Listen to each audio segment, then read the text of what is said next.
রাজধানীর ঐতিহাসিক একটি উদ্যান। সঙ্গীর আবদার মেটাতে এখানে এসে মাদকের হাতেখড়ির খবর নতুন কিছু নয়। এভাবেই শুরু। মাদকের জালে জড়িয়ে পড়ে অতি উৎসাহীরা। আমি যখন ড্রাগস ফার্স্ট টাইম নেই তখন নেওয়া হয়েছে আমার দুষ্টুমি করে আমার ফ্রেন্ডের সাথে। একটা কিউরিওসিটি ছিল। প্রায় প্রত্যেকের গল্পই অভিন্ন। বেসরকারি একটি নিরাময় কেন্দ্রে এসে পাওয়া গেল এমনই তথ্য। বয়ফ্রেন্ডের ফ্রেন্ডরা ছিল, ওরা সহ সবাই মিলে একসাথে খাওয়া হতো। আমি পিল নিতাম, যেটাকে বলা হয় ইয়াবা। আমার ফ্রেন্ডদের টাকা দিতাম, ওরা আমাকে এনে দিত। বেশি প্যারা লাগবে না, কোনো কিছু ফ্যামিলির এগুলো কথা মাথায় ঢুকবে না।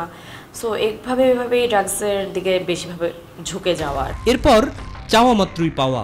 হেরোইন, কোকেইন, ইয়াবা, গাঁজা ফোন দিলেই পেয়ে যায়, এগুলো খোঁজা লাগে না। প্রথম দিকে বুঝতে না পারলেও একটা সময় বুঝতে পারে পরিবার। ফার্স্টে অনেক রিঅ্যাক্ট করছে, তো পরে সাপোর্টিভ হয়ে গেছে। তারা যখন টের পেলো যে ড্রাগস ছাড়া আমার চলতেছেই না কোনো কিছু, তাই তারা আমাকে চিকিৎসায় তখনই নিয়ে আসে। নিরাময় কেন্দ্রে এসে আবারও স্বাভাবিক জীবনের স্বপ্ন বনে ভুল পথে পা বাড়ানো প্রজন্ম। এখন আমি বুঝতে পারতেছি যে আসলে আমি কোন পথটা চলে যাচ্ছিলাম। এখানে আগে 3 মাস ছিলাম, দেন যাওয়ার পরে আবার স্লিপ করি।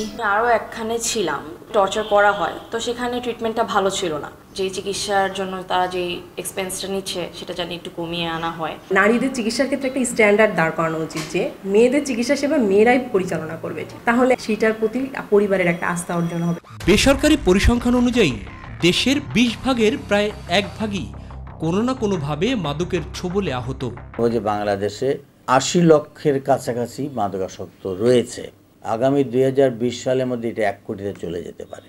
কিন্তু এখন কিন্তু মহিলাদের মাদকাসক্তের সংখ্যা প্রায় ঢাকা শহরেই দেখা গেছে 5 লক্ষের বেশি। তো বাবা মার জন্য মেসেজ হচ্ছে এটা, যে মেয়েটা রাতে 10টা 11টায় ঘুমিয়ে পড়ে, তাহলে সে বেশি রাত জেগে কথা বলতেছে। দেখা গেলো নতুন নতুন বন্ধু বা বান্ধবী তার, আর মোর স্পেসিফিক্যালি বাসায় ফিরে দেখা গেলো দরজা লক করে দিচ্ছে। তারপরে তার শরীর খারাপ হয়ে যাচ্ছে, সে চিকন হয়ে যাচ্ছে, খাবারের রুচি নাই, রাত জাগে, দিনে ঘুমায়, অধিক সময় ধরে ঘুমাচ্ছে। আগে এটাই সেই ছেলেটা করতো না। বাবা মা যদি বুঝতে পারে সাইকোলজিস্টের কাছে যাবে, সাইকিয়াট্রিস্টের কাছে যাবে। এই ভয়াবহ আগ্রাসন থেকে জাতিকে বাঁচাতে করণীয় নিয়েও পরামর্শ দেন বিশ্লেষকরা। পরিপূর্ণ একটা চিকিৎসা লাগবে, তাকে নিরাময় কেন্দ্রে ভর্তি হতে হবে।